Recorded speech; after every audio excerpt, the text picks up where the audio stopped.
Hola amigos, ¿cómo están? Espero que se encuentren muy bien. Vamos a ver otro pequeño videotest de 20 preguntitas y bueno, respondamos lo mejor que podamos y esperemos llegar al total de las 20 bien. Así que vamos a iniciar con la pregunta número uno. Recién nacido de 12 horas de vida, hijo de madre primigresa de 24 años, grupo sanguíneo O positivo, sin patologías de embarazo, en el arte es grupo A, positivo, y presenta ictericia marcada de cara y tronco, un Camer 2 nos dice. El laboratorio informa bilirrubina de 13 miligramos sobre decilitro, predominio indirecto, hemoglobina de 12, reticulocitos de 8, frotis de sangre periférica, se observa microesferocitos. Y el test de COMS directo es débilmente positivo, pero está positivo. ¿Cuál es el diagnóstico más probable? A13 de vías biliares extrahepáticas, esferocitosis hereditaria familiar, ictericia fisiológica de recién nacido, ictericia por leche materna o ictericia por incompatibilidad grupo ABO. Esta pregunta, pues, está sencilla, pero la manera de cómo nosotros debemos analizarla sí es compleja. Nosotros intuitivamente podemos ver recién nacido de 2 horas de vida, o sea, antes del primer día, pues, y que tenga alguna complicación referente a la ictericia, seguramente será mm, esto de la alternativa E, seguramente. No hay mucho más que analizar. Esa es mentira. Esa es la respuesta fácil, pero saben que acá nos gusta complicarnos y pues vamos a empezar con esto de la bilirrubina total. Está en 13 y el predominio es indirecto. Hay dos, el predominio directo, indirecto, pero ojo, recuerden bien, la que es indirecto es no colestásica, la que es directa sí es colestásica. Y entre todas estas, pues, ¿cuáles van a ser colestásicas? La que debemos recordar, la principal, acá es esta.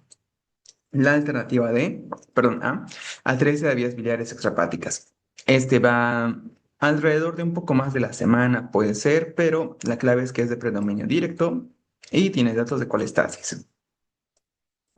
Por eso es descartada. Esferocitosis hereditaria familiar, vamos a hablar de esta. Al final no podemos hablar de esta porque sí es un diagnóstico diferencial bastante, pero bastante importante. Ictericia fisiológica de recién nacido. No existe una ictericia fisiológica. Lo más fisiológico tal vez sería esta por leche materna, pero no hay una ictericia que sea como que fisiológica. La que es por leche materna se da alrededor también de los 5 días aproximadamente, pero acá tenemos de 12 horas de vida, o sea, imposible. Además que no tiene todo el test de COMP, reticulocitosis, nada de eso, pero siempre dominio indirecto. Descartada. Nos quedaría la esferocitosis familiar hereditaria, la esferocitosis hereditaria familiar y la ictericia por incompatibilidad. La que es esferocitosis podría ser. Tenemos acá una anemia hemolítica, claramente, por esto de de la hemoglobina, de la bilirrubina, que haya microesferocitos, un LDL acá, perdón, un LDH también hubiera estado buenísimo acá, pero la clave se basa en el test de COMS. Este es positivo. Recuerden, el test de COMS nos dice que el anticuerpo se une junto con el hematígeno. O sea, aquí está no sé, el anticuerpo, por ejemplo. Le vamos a hacer así, el anticuerpo y el hematín cuadrado. Y ambos están juntos. Más o menos sería así. Aquí está el anticuerpo. Entonces, pues van juntos. Esto en el COMS directo. Y si está positivo es que si realmente se ve así. Por el contrario, si no estuvieran juntos y el anticuerpo estaría circulando por ahí, entonces pues sería negativo. Y este negativo lo vemos en la esferocitosis hereditaria familiar. Pero igual puede venir con esto a las 2 horas de vida, puede venir con esto de la ictericia, la bilirrubina, pero la clave acá es el test de COMS. Igual hay otras claves que son un poco más, no sé si más directas o más fáciles de ver, pero yo les aconsejaría recordar esto del COMS porque sí es importante. Y además, el COMS pues se ve en las anemias hemolíticas, en la autoinmune y también en esta. Por eso es que decimos que eso se trata de una ictericia por incompatibilidad del grupo sanguíneo ABO, que es una de las más típicas porque no se van a repeler por los anticuerpos. Entonces, hay los de clocitosis que igual es de hecho que están en esta anemia. Entonces, pues ya vimos esta pregunta que estaba bastante compleja. Bueno, su análisis es muy complejo. La pregunta como tal era una pregunta sencilla. Es la causa más frecuente de ictericia hemolítica neonatal, resultado de una hemólisis inmunológica provocada por eso de los anticuerpos. Y esto se produce cuando la madre es O y el producto es AB. Y con eso de Rogan también, estos anticuerpos se unen a los eritrocitos fetales, desencadenan destrucción por hemólisis extravascular, como consecuencia se eleva la bilirrubina no conjugada en el neonato produciendo ictericia precoz y progresiva dentro de las primeras 24 a 48 horas de vida. 24. Recuerden eso para una con menos de 24 horas de vida. A diferencia de la RH, esta forma de hemólisis puede ocurrir en el primer embarazo, ya que los anticuerpos IgG anti-AB suelen estar preformados. El diagnóstico se confirma por COMS directo positivo y recuerden que las pruebas cruzadas son por COMS indirecto. Y en pregunta que sí estaba bastante simple y a la vez compleja respecto al análisis. Vamos a la pregunta 2. ¿Qué medida define la prevención secundaria? Esta pregunta es realmente una de las más importantes que podemos llegar a ver en salud pública. Recuerden, tenemos primordial, primaria, secundaria, terciaria y cuaternaria. Son así. No es como que no vamos a ver lo más simple de primaria, secundaria, terciaria, bla, bla, bla. Debemos recordar estas cinco. Se preguntan, la vimos en alguna reconstrucción, la estamos volviendo a ver ahora, pero una pregunta cerradita, esa creo que era en un caso clínico. Igual, da lo mismo. La primordial, el mejor ejemplo que les puedo dar de esto es cuando vemos, no sé, en alguna fritura, en algún snack que dice ahí alto en sodio, por ejemplo. Esa es la primordial. La primaria se refiere a disminuir la incidencia y esta incidencia se disminuye, pues, como ejemplo, la vacunación. La secundaria se va a referir a disminuir la prevalencia y esto se puede hacer cuando el paciente está asintomático. Y acá, un claro ejemplo puede ser la mamografía, el PA. La terciaria se produce cuando el paciente ya tiene la enfermedad. Entonces buscamos disminuir, evitar las complicaciones. El mejor ejemplo acá es cuando el paciente tenga un accidente vascular encefálico, un AVE, y pues nosotros queremos darle la rehabilitación posterior al AVE. Luego tenemos la cuaternaria. Esta cuaternaria se refiere a que nosotros como médicos disminuyamos en dar tratamientos innecesarios a un paciente que ya sea crónico, polifarmacia, pues no vamos a seguir dándole más fármacos. Eso es la prevención cuaternaria, de tratar de disminuir en algo. En este caso, ¿qué tenemos? Cribado para detectar enfermedad de base, rehabilitación tras evento, eliminación de factores de riesgo, manejo de síntomas crónicos, terapia genética. Esta terapia genética, en todo lo que dijimos, pues no entra. No es algo como un screening, ya que es algo genético, es terapia genética. No es primordial, no es primaria, porque ahí tratamos de qué? De disminuir o eliminar los factores de riesgo. Vacunación, lo que sea. Pero sí, esa sería primaria. Esa no entra ni siquiera ahí. Esta es claramente una trampa, un distractor bastante grande y bastante importante. Terapia genética. Ustedes pueden poner en los comentarios que sí, tal vez para ustedes sí sea la secundaria, tal vez sea una primaria, por ahí, si tienen alguna justificación buenísima, pues perfecto. Es bueno ver todos los puntos de vista. Pero acá, según los conceptos o el concepto que más se maneja, no sería primaria ni ninguna de estas. Manejo de síntomas crónicos, ¿a qué se refiere? Dando el ejemplo que pusimos, se los dejo por ustedes, ¿a qué se refiere esta rehabilitación que sí creo que está bastante sencilla? Ya, eso ya lo dijimos, pero pues acá lo que importante es La más importante será dentro de una prevención secundaria, es el cribado para detectar enfermedades en fase preclínica y esa preclínica también se la conoce como sintomática. Vemos la explicación y si estamos en lo correcto, se orienta a tratar, detectar en su fase preclínica o inicio temprano cuando están asintomáticos. Igual, vale. Son, pueden tomarlo como sinónimos, como conceptos casi iguales, pero a lo que quieren ir debe ser lo mismo. Se apoya en cribado como mamografías, colonoscopías, esto de PAP, cosas que incluso ya dijimos, de esta colonoscopia igual es un buen ejemplo. Y su objetivo es iniciar el tratamiento oportuno para lograr curación o reducir la invasividad en la intervención. Contribuye a disminuir la progresión clínica y mejorar los resultados a largo plazo. Bien, preguntita que estaba. Bueno, vamos a la pregunta número 3. Lactante de 9 meses con ictericia, acolia y orina oscura tras un brote familiar de diarrea acuosa, prueba de laboratorio muestra IgM positiva para virus de hepatitis A. ¿Qué indica este hallazgo? Infección crónica de hepatitis A, inmunidad pasada, portador asintomático crónico, hepatitis autoinmune, infección por aguda por hepatitis A. Esta pregunta está bastante sencilla y nos vemos a las 6. No, vamos a ver a 3. Esta está bastante sencilla. Nos dice IgM. ¿IgM qué es? Agudo. Y ya está. Hepatitis autoinmune, dijimos que tenemos que verlos. Asma. Porque trae sí, inflamación del parénquima hepático y nada más. Portadores asintomáticos crónicos. Bueno, ¿existirá la hepatitis A crónica?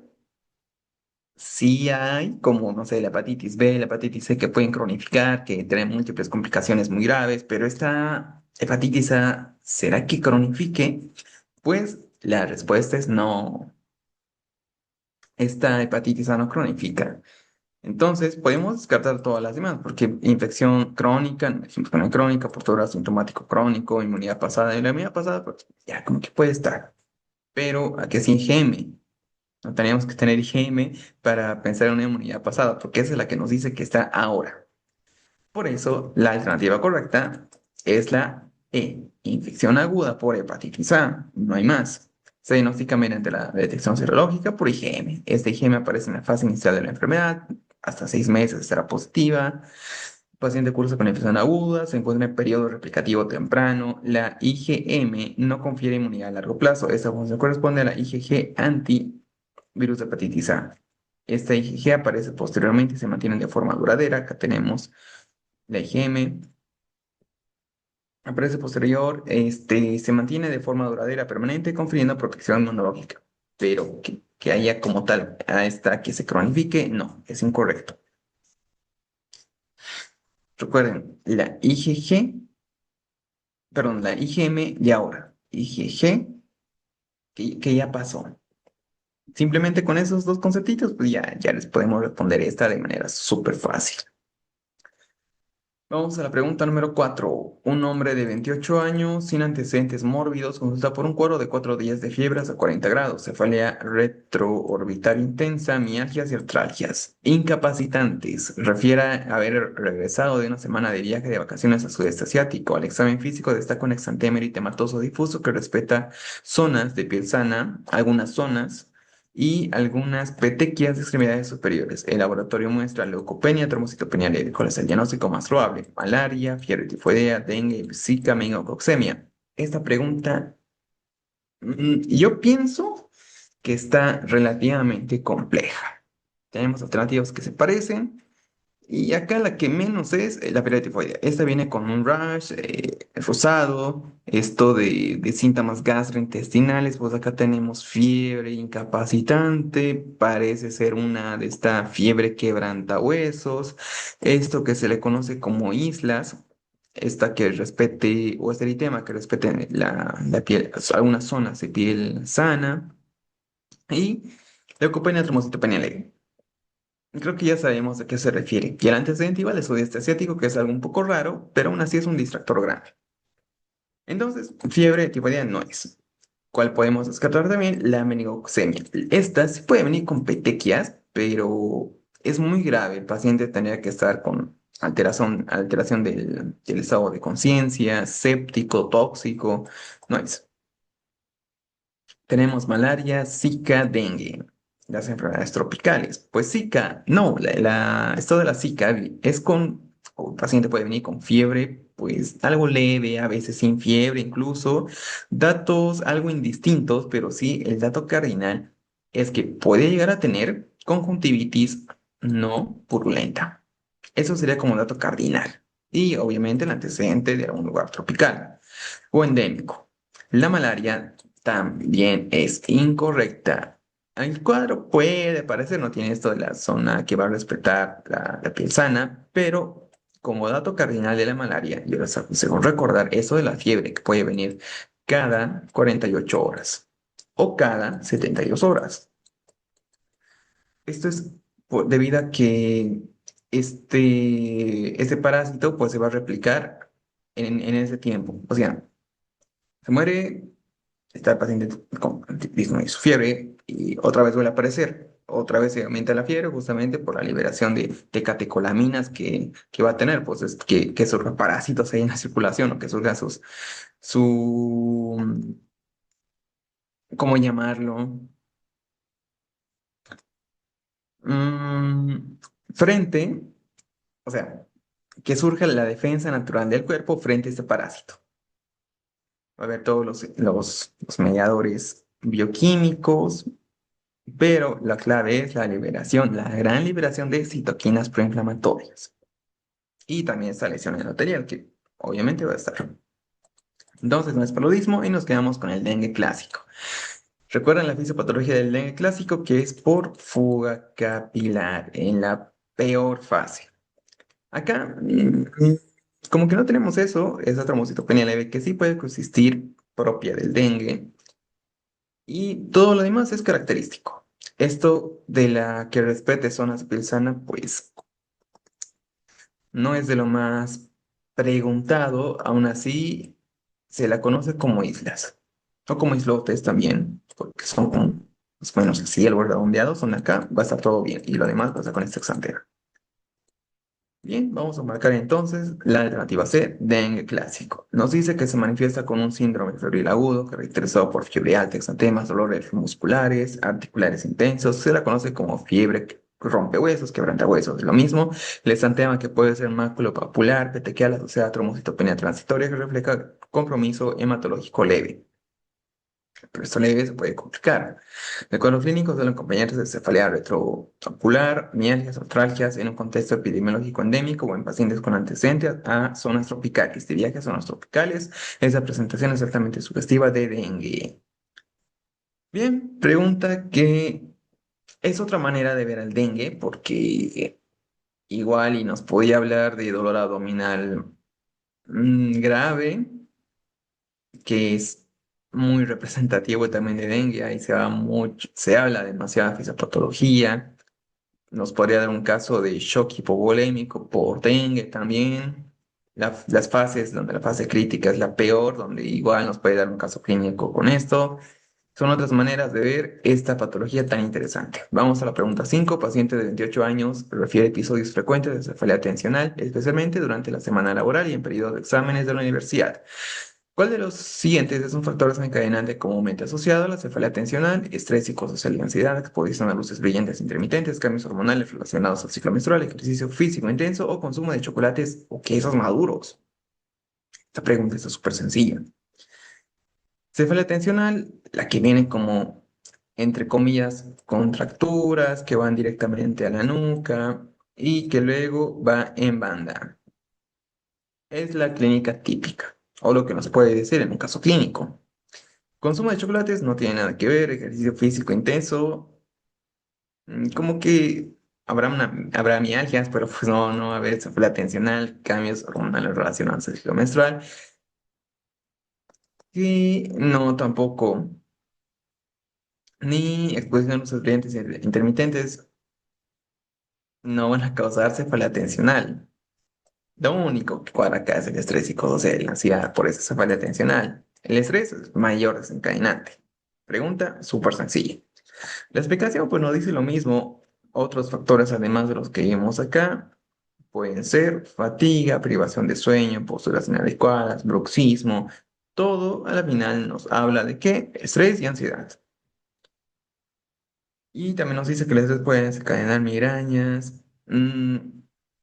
Estas migrañas, también hay teorías como que pueden estar asociados también a esos cambios hormonales relacionados con el ciclo menstrual. Incluso acá hablando de migraña nos dice que son factores como alimentos específicos, como chocolate. Ah, bueno, aquí también lo dicen. Y sí, más que todo, estos los cambios hormonales sí están bastante relacionados a migrañas. Bien, vamos a la pregunta número 6. ¿Qué fármacos se utilizan en mujeres premenopáusicas con alopecia androgenética? Súper sencillo, ketoconazol, dutasteride, finasteride, biotina, minoxidil. Ketoconazol es antifúngico, descartado. Dutasterida y finasterida, no recuerdo si son de la 5-alfa-reductasa, pues no. Debemos recordar que estos, acá nos dice premenopáusica, pero no nos habla específicamente si está embarazada o no. Y lo que nos dicen esto de las guías o lo más referencial es que si esta paciente no, o en el caso clínico, no nos dice explícitamente que está en uso de anticonceptivos o que ya está en la fase posmenopáusica, entonces no podemos usar por el riesgo de que si está embarazada y son teratogénicos. Y es muy grave esto. Por lo mismo, pues no están indicados. Y biotina oral, que no. La biotina sí se habla mucho, pero es puro marketing. Por lo cual nos queda simplemente minoxidil, lo cual es lo correcto. Y aquí nos dice, este fármaco estimula la fase anágena del ciclo folicular, aumenta el calibre del cabello y favorece la densidad capilar con el uso continuo. Los inhibidores de la 5-alfa-reductasa, como la finasterida, no están aprobados en mujeres de edad fértil debido a su riesgo teratogénico, ya que pueden afectar el desarrollo fetal masculino si se usan durante el embarazo.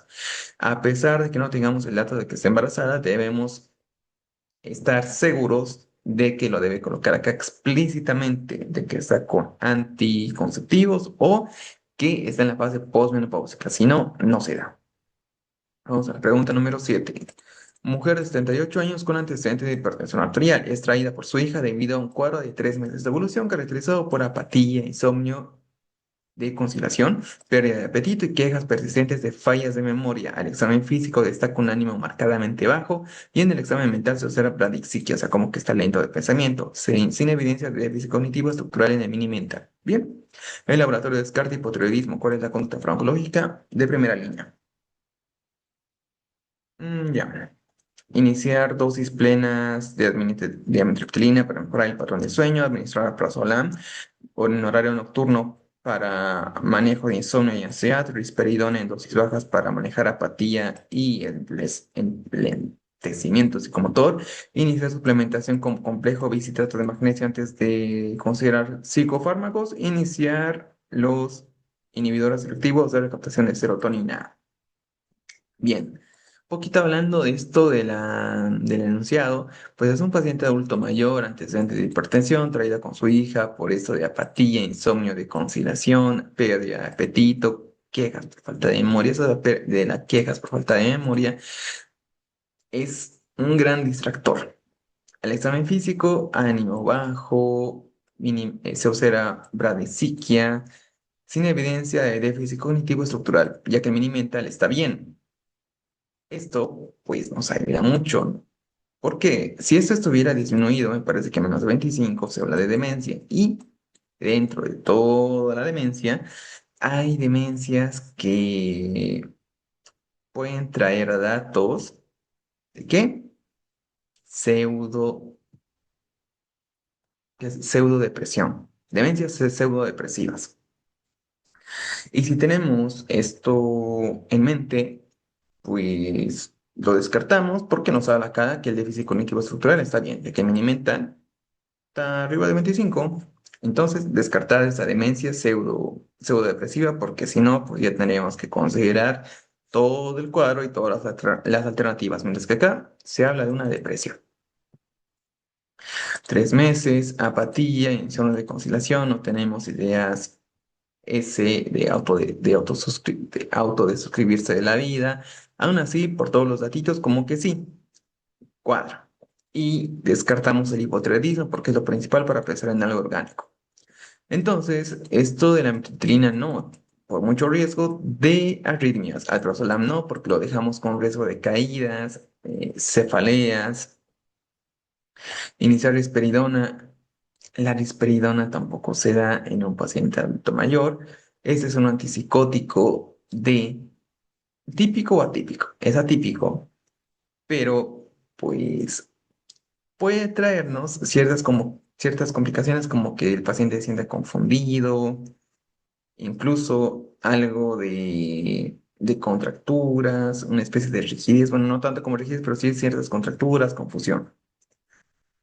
Suplementación de complejo B, esto muchos quizás pensaron que sí porque nos dice de primera línea, pero no, el complejo B sí dicen que nos ayuda respecto a que hay como que un paciente que tenga déficit de vitamina B tiene asociación respecto a la depresión. Pero recuerden que debemos ver, o bueno, depende a la especialidad que les guste. No sé, a mí me gusta bastante psiquiatría, quizás a otros les gusta más neuro, a otros les gusta más cirugía, pero en lo que nos gusta debemos ser pues, buenísimos, debemos saber bien.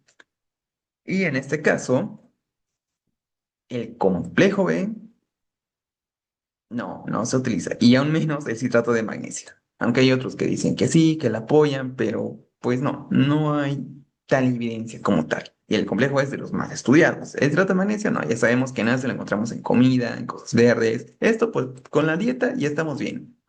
Nada más. Por lo tanto, esa sería incorrecta, lo cual nos deja con los inhibidores de la recaptura de serotonina, los cuales son los correctos, pueden ser escitalopram, sertralina, la fluoxetina, un tanto más usa sertralina. Entonces, pues nos dice que de primera línea son los ISRS, por su alto perfil de seguridad en geriatría al principio de Stalo Van Gogh. Bueno, esto pues igual en pacientes jóvenes, adultos, no hay ningún problema. Dentro de esta clase, los fármacos de elección son sertralina y citalopram, quizás más sertralina. Incluso citalopram, igual. Mientras exista este y este en las alternativas, pues estamos bien. Debido a su bajo potencial de interacciones, su aspecto crítico en pacientes con polifarmacia, por el contrario, los tricíclicos no por riesgo de arritmias. Su intensa carga anticolinérgica, confusión, caídas, efectos sedantes y potencia ortostática, todos son riesgos mayores en esta población. El tratamiento con esos inhibidores de la receptor de serotonina mejoran tanto los síntomas afectivos, la función cognitiva, en la llamada pseudodemencia depresiva, que pues acá, bueno, de esto hablábamos, ¿no? De esto hablábamos, pero acá tiene que ser disminuido. Bueno, y acá tenemos que también inducida por CIGAT, en Chile la depresión, personas de 15 o más, es GES, o sea, garantía explícita de salud, donde el gobierno lo cubre, lo que asegura acceso a tratamiento de primera línea y a un seguimiento adecuado en la atención primaria y especializada. Bien, tardamos mucho en esta pregunta, pero sí estaba buena. Vamos a la pregunta 8. En un paciente con anorexia nerviosa y un índice de masa corporal bajo, ¿cuál de los siguientes hallazgos en el examen físico o en los exámenes de laboratorio es una complicación médica esperable? Hipertermia, diaforesis, bradicardia, sinusal, hipotensión ortostática del anugo, hipertensión arterial y taquicardia, hiperplasia de esmalte dental o aumento de densidad mineral ósea. Pregunta que sea sencilla.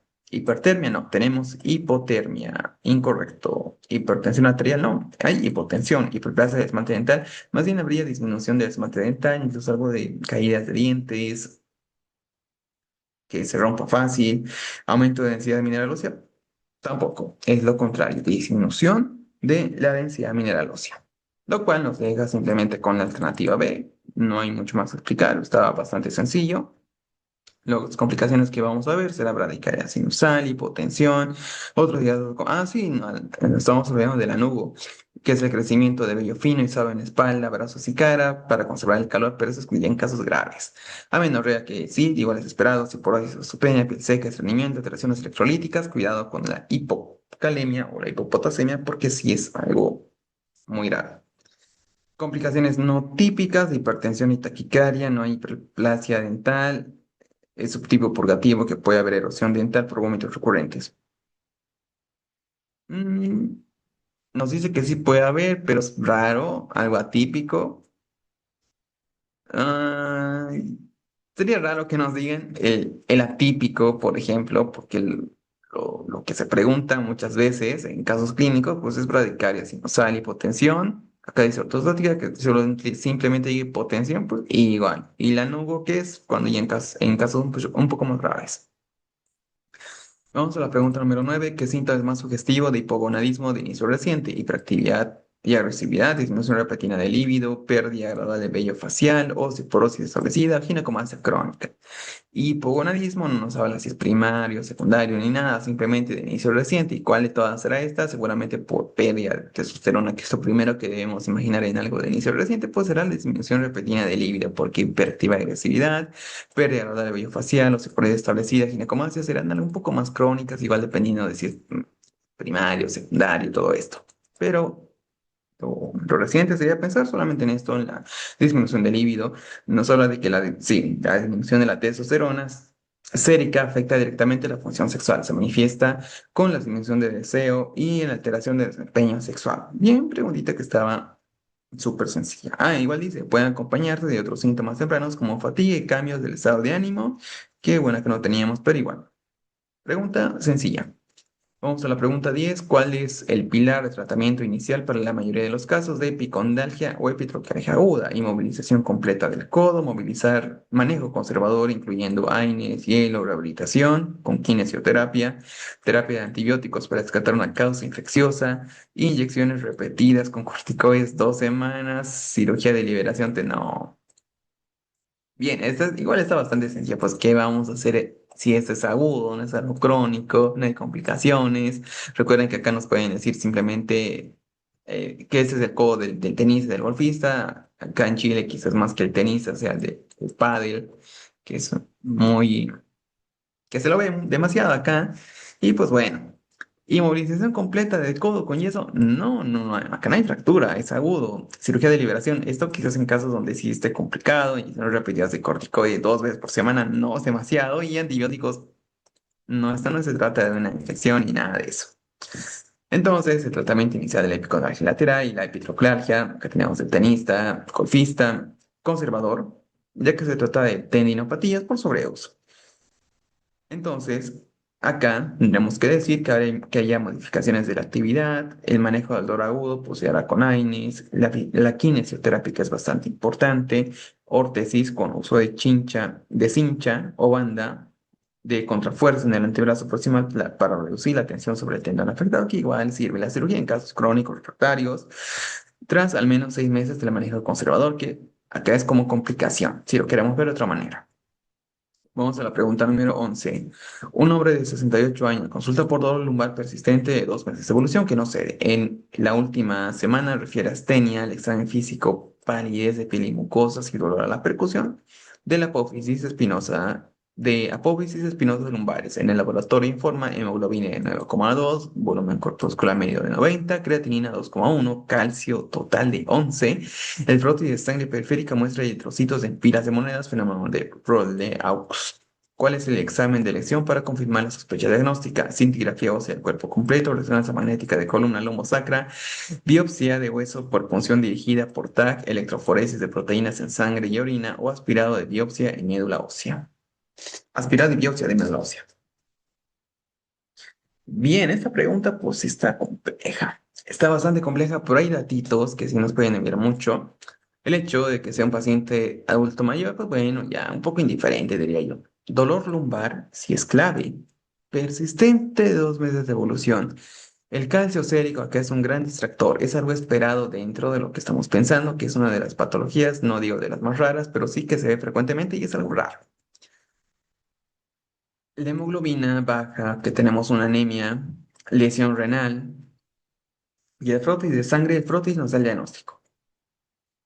Este fenómeno de Rayleigh, que es cuando se ven los eritrocitos en pilas de monedas, recordemos que los eritrocitos, pues como todos sabemos, tienen una carga positiva, negativa. En este caso no hay cargas y van juntos, tarararararara, y ya se dice que es en pila de monedas porque se pierde esta carga.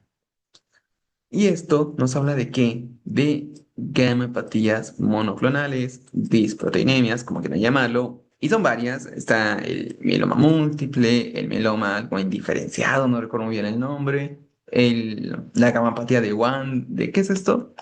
Wanderberg, me parece que así se llama. ¿Qué más podemos ver? Hay un síndrome de Poes que es súper raro. Y bueno, más o menos son estas. Me parece que hay algunas otras más, pero nos debemos enfocar. Ah, de Waldenstrom, así se llama. Entonces, en este caso nos debemos enfocar en qué.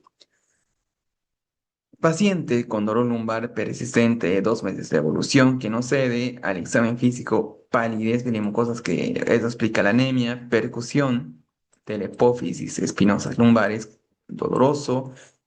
No tenemos el dato explícito que siempre nos dicen acá, o que muchas veces nos dicen de lesiones líticas, lesiones osteolíticas, pero es lumbar. Clásico, lugar clásico ¿de qué? De mieloma múltiple. Tenemos fenómeno de Lopes, tenemos la anemia normocítica, lesión renal y el calcio, que bueno, es un distractor. Ya que igual podemos pensar en una hipercalcemia maligna, pero no tenemos esto de que haya mm, síntomas B, que haya fiebre, disminución de peso, no tenemos ellos. Así que calcio total es un gran distractor, que igual es esperada en la mieloma múltiple.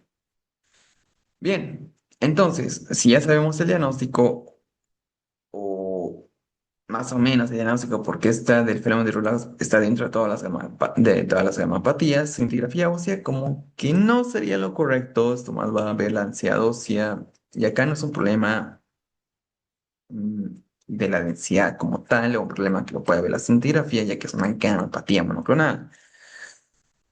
La resonancia magnética de columna lomosacra nos va a ayudar, sí, nos ayuda a ver, nos puede decir cómo está esto de las columnas, pero hasta ahí. Igual nos va a ver las partes blandas y ya, pero nosotros queremos ver para confirmar lo que nosotros estamos sospechando.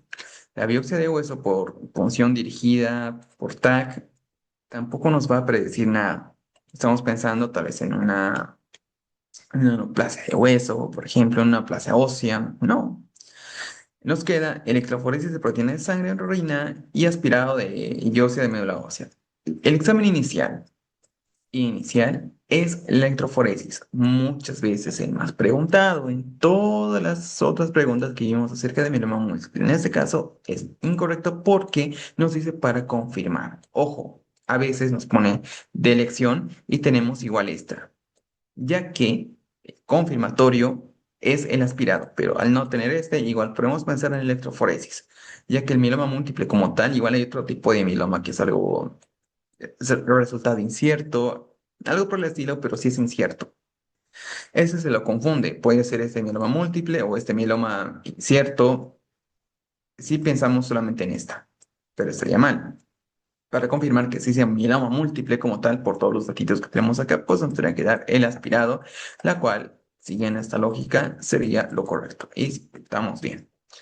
Entonces, el diagnóstico de mieloma múltiple no se basa en el daño óseo, anemia, sino en la demostración de una proliferación plana de las células plasmáticas, una disproteinemia, una gamapatía. Criterio cuantitativo, se requiere encontrar 10% más de células plasmáticas. En la pregunta no cómo suelen ponerlos junto a la biopsia como aspirado porque se realiza en el procedimiento. Ah, bueno. Igual. Si nos pusieran, por ejemplo, acá solo biopsia, igual, porque tal cual nos dice, se supone que el aspirado igual hacemos la biopsia. Ahora, si nos colocaran aspirado y biopsia, la pregunta estaría errónea, porque es la biopsia, pues acá nos dice que se va a suponer que también se lo hace, tanto la biopsia como aspirado. Entonces, como que no tendría mucho sentido, pero igual, biopsia, recordemos que muchas veces, casi siempre es el gold estándar, más que simplemente nos diga aspirado. ¿Por qué? Porque va junto. El diagnóstico diferencial definitivo, aquí está, entre mieloma múltiple y gamapatía monoclonal. Ah, bueno, no era mieloma de significado incierto, sino una gamapatía monoclonal de significado incierto. Se basa en la espiral de la biopsia, lo cual confirma el mieloma múltiple, ya que la electroforesis puede resultar en hallazgos o con hallazgos en ambas. Bien, pregunta que sí estaba bastante compleja. Estas de mieloma múltiple por lo general son un poco más fáciles. Acá sí nos lo ponía difícil, pero dolor lumbar persistente, lumbar específicamente, que tampoco tengamos sacroileitis, que no haya ningún rainout, que no haya nada del CREST, que simplemente tengamos lesión renal, la anemia, el reloj que es bastante importante, el calcio total que es un dato distractor, pues es mieloma múltiple. Vamos a la pregunta 12, paciente con dislipidemia que inicia estatinas presentes, miales generalizadas y elevación de la CPK 2500, normales de 200. ¿Cuál es el diagnóstico inicial? Y manejo inicial. Mm, vitamina D, mialgias benignas, polimiositis, radiomiólisis, miopatía inflamatoria. Esto está sencillo. Antecedente, uso de estatina, CPK elevado. No es vitamina D. Mialgias benignas no traen CPK elevado o creatinina quinasa elevada. Polimiositis es un fenómeno que es bastante parecido a la dermatomiositis, pero pues esto no. Polimiositis tiene una clínica bastante florida, con dolores y todas esas cosas. Radiomiólisis, pues sí, CPK elevada. El diagnóstico acá será radiomiólisis, porque los estos son estatinas. La miopatía inflamatoria, no tenemos que tener datos inflamatorios. Y acá simplemente tenemos el antecedente y la CPK elevada, nada más. Entonces, pues, radiomiólisis como alternativa correcta, no tenemos nada más que analizar acá. Es una pregunta que está muy fácil. La elevación superior a 10 veces lo normal, acompañado de mialgias, en paciente con tratamiento con estatinas puede ser una radiomiólisis o una miopatía severa y una suiza, pero más que todo en radiomiólisis pensamos dentro de una COM. Las estatinas pueden ocasionar daño muscular por toxicidad directa. La radiomiólisis es una complicación bastante grave que evoluciona en insuficiencia renal y el manejo inicial será la suspensión inmediata y la hidratación intravenosa pues, para prevenir daño renal y también para limpiar. Pregunta buenísima y sencilla. Eso se puede complicar a un paciente que hace ejercicio, como para hacerla un poco más compleja. Bien, vamos a la pregunta número 13. Un hombre de 45 años sin antecedentes llega a urgencias a área rural tras regresar de un viaje a una zona con brote activo de enfermedades entéricas. Refiere 12 horas de evolución de diarrea, cosa confusa, indolora, descrita como agua de arroz, con una frecuencia de 15 a 20 deposiciones. Al examen físico, compromiso de conciencia, está somnoliento, ojos hundidos, mucosas secas, pliegue positivo, muy lento, pulso débil, presión arterial 80-40. ¿Cuál es la conducta inmediata y diagnóstico probable? La conducta será realizar función lumbar pensando en sepsis, será dar loperamida pensando en Clostridium difficile, será dar cipro pensando en shigellosis, iniciamos retroceón oral pensando en salmonelosis, o dos vías venosas gruesas, igual para rehidratación, pero pensando en cólera. Súper sencillo acá, lo clave es agua y arroz, no hay más. Esto no estoy seguro, me atrevería a decir que es patogenomónico del Vibrio cholerae, o sea, del cólera. Función lumbar y sepsis. Acá tenemos un shock hipovolémico. Que esté séptico, no tanto. Tenemos datos para pensar en sepsis, no nos habla de los hospitales, si hay fiebre. No, simplemente se va a datos agua y arroz. Incluso son de anémica. Shock hipovolémico. Descartada. La pirámide está contraindicado. Contraindicadísimo. Y además pensar en clostroides difícil. Eso es por antibióticos. También es incorrecto. La pirámide recuerden que nos puede dar como esto del megacolon. Luego, administrar cipro. Tampoco es lo correcto. Pensar en shigellosis. La shigellosis nos trae una diarrea sanguinolenta, con pus. Acá no tenemos eso.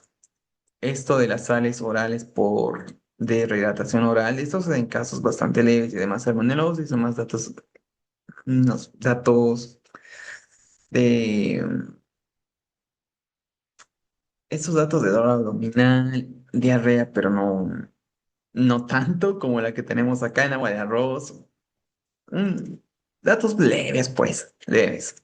Pero pues ya que todos estamos pensando en cólera. Y lo más seguro, la conta inmediata, pues verá, dale bolos de cristaloides con vías venosas gruesas para que pase rápido, para que así no exista esto de choque hipovolémico. Y justamente acá nos dice el agua de arroz, que es una cosa, es acuosa, blanquecina, sin sangre ni pus, y de alto volumen. Todo esto se da porque eso del Viro cholerae em, tiene una toxina más que se adhiera a las paredes por sus toxinas, que va a liberar gran cantidad de, de cloro y agua, y pues por eso va a ser en agua de arroz, porque estás liberando agua, agua, agua, agua, y dará shock hipovolémico, agua y cloro. Y ese seno, o sea que es de notificación inmediata. Bien, pregunta que estaba buena para recordar, tal vez. Pregunta 14, niño de 10 años con fiebre, 39 grados, odinofagia y exudado purulento en amígdalas, de rápido desprotococo positivo. ¿Cuál es el tratamiento? Eritro 7 días, amoxi 5 días, clina 10 días, acitro 3 días o penicilina B oral por 10 días. Pregunta sumamente sencilla. Eritro, acitro en caso de resistencia, clina en caso donde esto sea bastante complicado.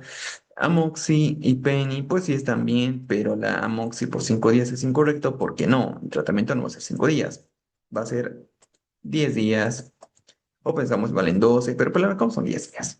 Y nos dice acá que sí, y ojo, es niño.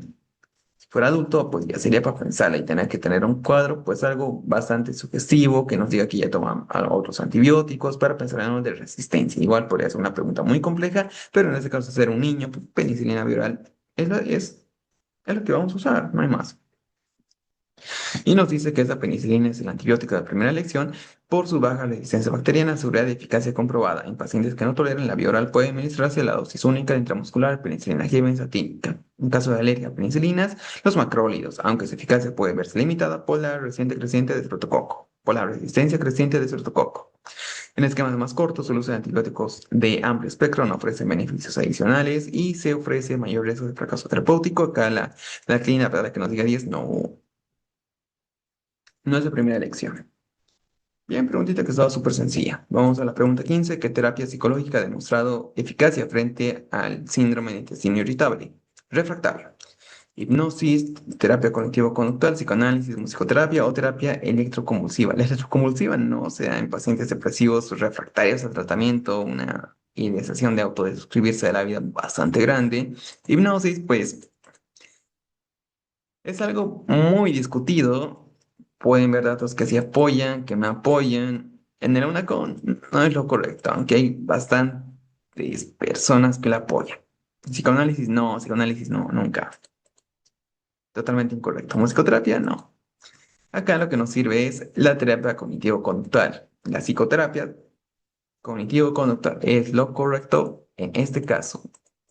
Recuerden que en el síndrome de intestino irritable hay un eje que es el eje intestino-cerebro, donde si hay algo de estrés, ansiedad, se va a desencadenar con el síndrome de intestino irritable, muy probablemente, pero si hay, se llegó a ver que se estos tipos de patrones, más que todo con ansiedad, me parece, y que pueden desarrollar igual eso de la depresión también. Entonces, pues acá nos dice que la terapia cognitivo-conductual aborda la interacción de pensamientos, emociones, conductas, ayudando al paciente a modificar patrones de interpretación y respuesta que intensifican los síntomas del síndrome de intestino irritable. Permite identificar y reducir catastrofismo, hipervigilancia del dolor y ansiedad relacionados con síntomas. Utilizar la restauración cognitiva permite o para ayudar pensamientos desadaptativos que amplifican el malestar, incorpora técnicas de exposición gradual y el entrenamiento en relajación reduce la activación fisiológica y modula la percepción visceral. Igual hay tratamientos medicamentosos del síndrome de intestino irritable que en su mayoría ayudan y si no, pues ya depende a qué tan grave esté, igual podemos pensar en hacer colonoscopía, pero si no fuera nada, pues ya. Igual, de primera línea, a unos lugares se lo utiliza eso de la terapia cognitivo-conductual. Igual hay muchos esquemas, así que es algo discutible, sí, es bastante discutible. Vamos a la pregunta 16. Paciente con paraparesia espástica severa, secundaria a esclerosis múltiple, presenta espasmos dolorosos, dificultad para la higiene. ¿Qué fármaco que actúa como agonista del receptor GABA-B? GABA-beta es una opción de primera línea para el tratamiento de la espasticidad de origen medular o cerebral. Donepezilo, caramazepina, levodopa, propanolol, baclofeno. ¿Dónde vemos esto? Lo vemos en síndromes hipertónicos. Tararara. Esto lo podemos dividir en dos. Los que vienen con espasticidad y los otros que vienen con rigidez. Rigidez PAX es el más típico. Dentro de los otros podemos pensar en parálisis cerebral, esclerosis múltiple. Y bueno, en este caso, ¿qué es lo que tenemos? Nos dice la opción de primera línea para la espasticidad. Bien, carbamazepina, no estoy muy seguro, creo que es un inhibidor de los canales de sodio, pero es anticonvulsivante. No, sería incorrecto. Levodopa, precursor de la dopamina, que se usa en el Parkinson, que es incorrecto. Propanolol beta bloqueante, que no, también es incorrecto. Nos queda donepezilo y baclofeno. Recuerden, donepezilo. Más que saber quizás su mecanismo, a dónde va, cómo actúa y también del baclofeno, debemos recordar para qué sirve. O bueno, en este caso quizás alguien sí sepa su mecanismo y todo esto que es mucho mejor, pero yo del donepezilo sí que solamente me acuerdo que va al o es para el Alzheimer. Su mecanismo pues sí se me hace ya bastante complejo, ya no soy tan tanto de la neurología para acordarme todo esto del donepezilo, pero sí va para Alzheimer. Y acá el baclofeno, por descarte, pues sí, nos resultaría lo correcto. Entonces, es un relajante muscular de acción central considerado como fármaco de primera línea del tratamiento de espasticidad de origen medular, lesión medular, esclerosis múltiple, como cerebral, parálisis cerebral, bueno, accidente cerebrovascular que también entraría en este rango, de síndrome hipertónico. El mecanismo de acción es un antagonista del receptor GABA B, principal neurotransmisor inhibidor del sistema nervioso central. Al estimular estos receptores, especialmente en la médula espinal, inhibe los reflejos mono y polisinápticos, reduciendo la hiperexcitabilidad de las motoneuronas, disminuyendo la espasticidad y los espasmos musculares. Vías de administración oral intratecal. Pregunta compleja, muy compleja. Vamos a la pregunta número 17. Hombre de 34 años con antecedentes de rinitis alérgica severa y asma bronquial. Consulta por un cuadro de 4 meses de obstrucción nasal bilateral persistente y posmi descarga postnasal espesa. Refiere que los síntomas no han mejorado a pesar del uso constante de corticoides intranasales y lavados con solución salina durante 12 semanas. Al examen físico mediante rinoscopía se observan masas pálidas y móviles. ¿Cuál es el examen de elección para observar la extensión de la enfermedad? Radiografía de senos pranasales, proyecciones de Waters y Caldwell, radiografía de cabum ferinofaringeo, resonancia magnética del macizo facial con calodinio, tomografía computarizada de cavidades pranasales sin contraste o nasofibroscopía flexible sucesivamente. Bien, la nasofibroscopía, no, acá nos puede y acá, bueno, más antes de descartar de que nos habla todo esto de pólipos, pues sí, de una sinusopatía crónica donde vemos pólipos y nos quiere decir, yo pienso que si nos pide tapificar o valora la extensión, nos habla de algo posiblemente quirúrgico por esta sinusopatía crónica, donde ya hay pólipos incluso, que fue refractaria al tratamiento. Entonces, la nasofibroscopía, pues sí, nos ayuda a ver, pero hasta ahí no va a determinar la extensión real de la enfermedad. Pero sí, no se ayuda a identificar un poco más que la rinoscopía, pero hasta ahí. No es tanto que nos va a ayudar. La radiografía de senos pronasales, pues es buenísima, sí nos ayuda, pero no del todo. Eso sería como lo inicial, más que de elección. Radiografía de cabo morfaringe se la vemos en hipertrofia de adenoides. Acá es incorrecto. Resonancia magnética del macizo facial con galodinio. Nos debería haber más partes blandas. Está bien, pero no va a determinar una buena extensión o no nos va a ayudar a ver bien la extensión de estas masas pálidas y móviles que se ve mediante la rinoscopía. Lo que sí nos queda para etapificar, pensando en lo quirúrgico, es la tomografía con contraste y nos dice que sí, ofrece imágenes detalladas de las cavidades nasales y los senos pronasales, permite evaluar la presencia de pólipos, engrosamiento mucoso, desviaciones septales y la anatomía ósea circundante. Proporciona una visualización directa, es esencial para planificar intervenciones quirúrgicas, para diferenciar procesos inflamatorios crónicos, como lesiones neoplásicas, anomalias congénitas, para evaluar la extensión real de la enfermedad sinusal y guiar el tratamiento médico o quirúrgico. Nos sirve para muchas cosas la tomografía. Inclusive en casos de neoplasias, pues para ver en qué grado está. Vamos a la pregunta 18. Mujer de 32 años consultada por un cuadro de 6 meses de evolución desde atorrea, meteorismo y pérdida de peso de 5 kilogramos a pesar de mantener una ingesta calórica adecuada. El examen físico destaca palidez de mucosas y un índice de masa corporal 18. El laboratorio muestra anemia microcítica hipocrómica, hipoalbuminemia y un tiempo de protrombina prolongado que se corrige con la vitamina K. ¿Cuál es la definición fisiopatológica de este cuadro? Alteración de la absorción de agua y electrolitos exclusiva del intestino grueso, falla de la digestión o transporte de nutrientes líquidos a través de la mucosa del intestino delgado, trastorno de motilidad colónica y que impide la formación de bolo fecal, proceso inflamatorio limitado a la mucosa colon, sigmoides y recto, hipercloridia gástrica que inactiva las enzimas pancreáticas en el duodeno. Bueno, ¿todo este cuadro de qué habla? Esto de 6 meses de evolución, este atorrea que es un dato clave acá, pérdida de peso a pesar de mantener una ingesta calórica adecuada, palidez que se explica con esta anemia microcítica hipocrómica, donde nos habla de que posiblemente de pérdida qué, ¿de qué estamos pensando? De hierro, seguramente, una anemia ferropénica. Y, no, sería Fe, ferropénica. ¿Y qué más tenemos acá? Hipoalbuminemia, tipo de protomina, pero es algo raro pensar en eso de la hipoalbuminemia, tipo de protomina, pero que se corrige con vitamina K. Recordemos, esto muy probablemente es una mala absorción. La etiología de esta mala absorción no nos lo da, pero síndrome de mala absorción. Acá, pues debemos recordar las vitaminas liposolubles, las cuales son la A, la D, la E y la K. Probablemente acá tenga esto de alteración de la visión, que sea algo disminuido, puede tener disminución en la densidad ósea, alteraciones relativamente puede venir con neuropatía, ¿qué es esto? Neuropatías, monopatías, ¿sí? Ese sería el término adecuado. Y también alteración de los factores de coagulación, de los vitamina K dependientes. Además, que acá nos dice que la protrombina está elevada, se corrige con vitamina K, es algo que nos hace sospechar en lo mismo. Bien, ya con todo esto, ¿qué será lo correcto? Alteración de la absorción de agua y electrolitos exclusivamente el intestino grueso. No.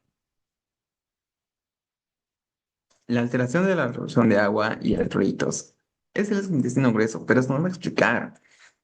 El intestino delgado es el que absorbe tanto las proteínas, o sea, todo que no sea agua y electrolitos.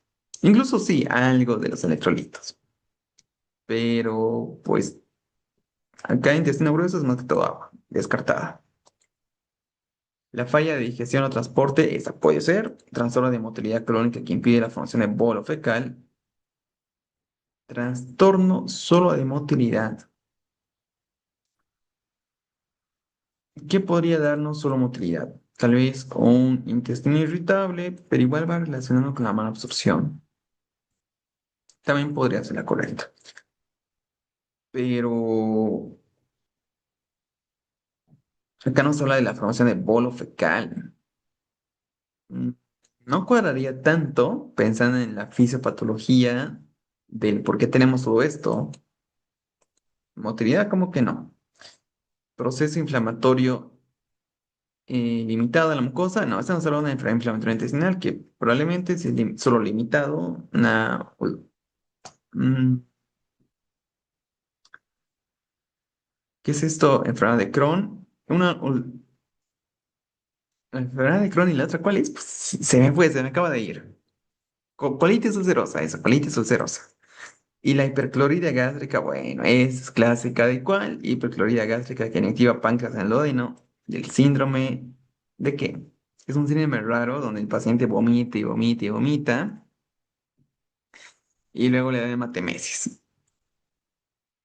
Síndrome de Solinger-Ellison. Entonces simplemente nos queda la alternativa B, la cual será la correcta, pues falta de digestión o transporte de nutrientes de líquidos a través de la mucosa del intestino delgado porque se va directo. Entonces, pues sí, así se lo va a definir, de carbohidratos, lípidos, proteínas, todo lo que hablábamos, lo que comienza a pérdida de peso, deficiencias nutricionales, síntomas digestivos crónicos, puede originarse por defectos estructurales, funcionales, también puede deberse a insuficiencia pancreática exócrina que impide la digestión adecuada de proteínas. Acá no, podríamos utilizar también la desilosa, en una insuficiencia pancreática, pues estará disminuido. Alteraciones en la bilis que reducen la emulsificación de los lípidos, afectando la absorción de grasas, vitaminas, liposolubles. El sobrecrecimiento bacteriano intestinal o algunas infecciones crónicas que van a modificar el ambiente intestinal, o sea, alteración en la microbiota a la final. Y en todos los casos, el resultado es desequilibrio metabólico que afecta el crecimiento, energía y función orgánica global.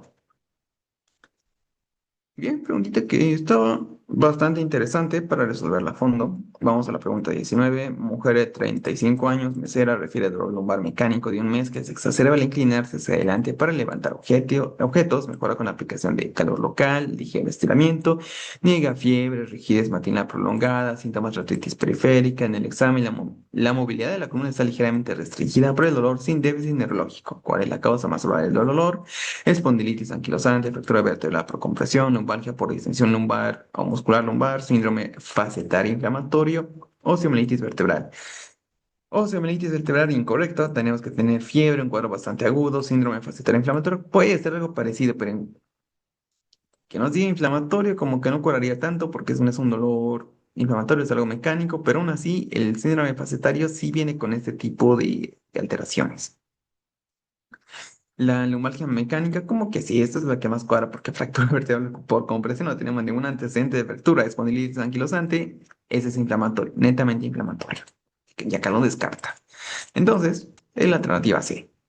Esta lumbalgia por distensión muscular lumbar se produce por esfuerzos repetidos, movimientos forzados, pones mesera también, y el dolor mejora con calor, estiramientos suaves, porque es algo mecánico, y nos acompaña de signos inflamatorios como rigidez matinal prolongada, fiebre en hallazgos neurológicos. La espondilitis anquilosante cursa con rigidez matinal extensa, todos los datos inflamatorios. La osteomielitis vertebral se asocia a fiebre y signos de infección sistémica. El síndrome facetario produce dolor lumbar y sí, dolor lumbar, sobre todo extender el tronco con hallazgos de artrosis facetaria en imagen. Bueno, acá no tenemos artrosis facetaria, no tenemos datos de artrosis. Ah, bueno, artritis. Pero igual, no va porque es algo inflamatorio, no es inflamatorio y es bastante parecido, pero con esos datitos extras. Y la fractura por compresión, dolor agudo tras trauma leve, osteoporosis, evidencia radiográfica. Pregunta sencilla, más que todo por lo que nos decía que era mecánico, que igual si no nos decía esa palabra la podemos determinar. Pregunta 20, ¿cuál es la causa más frecuente de rinorrea aguda? Reacción alérgica a pólenes, lesión de la lámina cribosa y fuga de líquido cefalorraquídeo, rinitis medicamentosa por descongestionantes tópicos, infección viral del tracto respiratorio superior o sinusitis crónica. La causa más frecuente de rinorrea aguda, pues sinusitis crónica, mm, crónico no, agudo. Reacción alérgica a pólenes, sería una rinitis alérgica, no tanto con una causa de rinorrea aguda. Lesión de la lámina cribosa y fuga de líquidos cefalorraquídeos, esto absolutamente para nada. Rinitis medicamentosa por antihistamínicos tópicos. Eso es típico de la rinitis alérgica también. Y la infección viral, pues sí, la infección viral. Porque según ustedes, ¿dónde podemos ver o qué va a causar lesión de la lámina cribosa y fuga del líquido cefalorraquídeo? Algo para mí bastante raro. ¿Ustedes en qué podrían pensar? Pero acá lo que nos interesa es la infección viral del tracto respiratorio superior. Estamos bien. Es la infección de la viral del tracto respiratorio superior, principalmente por rinovirus, coronavirus. Recuerden que coronavirus en sí es un virus que ya se lo conocía más antes, más que esto de lo que vivimos en 2021, pues se lo conocía más antes, pero debido a diferentes factores X, pues mutó. Estos virus infectan el epitelio nasal, generando inflamación, aumento de la permeabilidad vascular y una mayor producción de moco, que se manifiesta con descarga acuosa mucosa. La respuesta inflamatoria local congestiona la mucosa nasal y estimula las glándulas secretoras. Generalmente se resuelve en menos de 10 días. Después puede haber una tos y si es una tos esperada. Pero pues esto será la causa más frecuente de rinorrea aguda. Pregunta algo fácil. Bien, ya acabamos las 20 preguntas de hoy. Espero que todos hayan respondido bien. Las 20 preguntitas, pues estaban relativamente sencillas. Esta pienso que tenía algo de ambigüedad, me parece.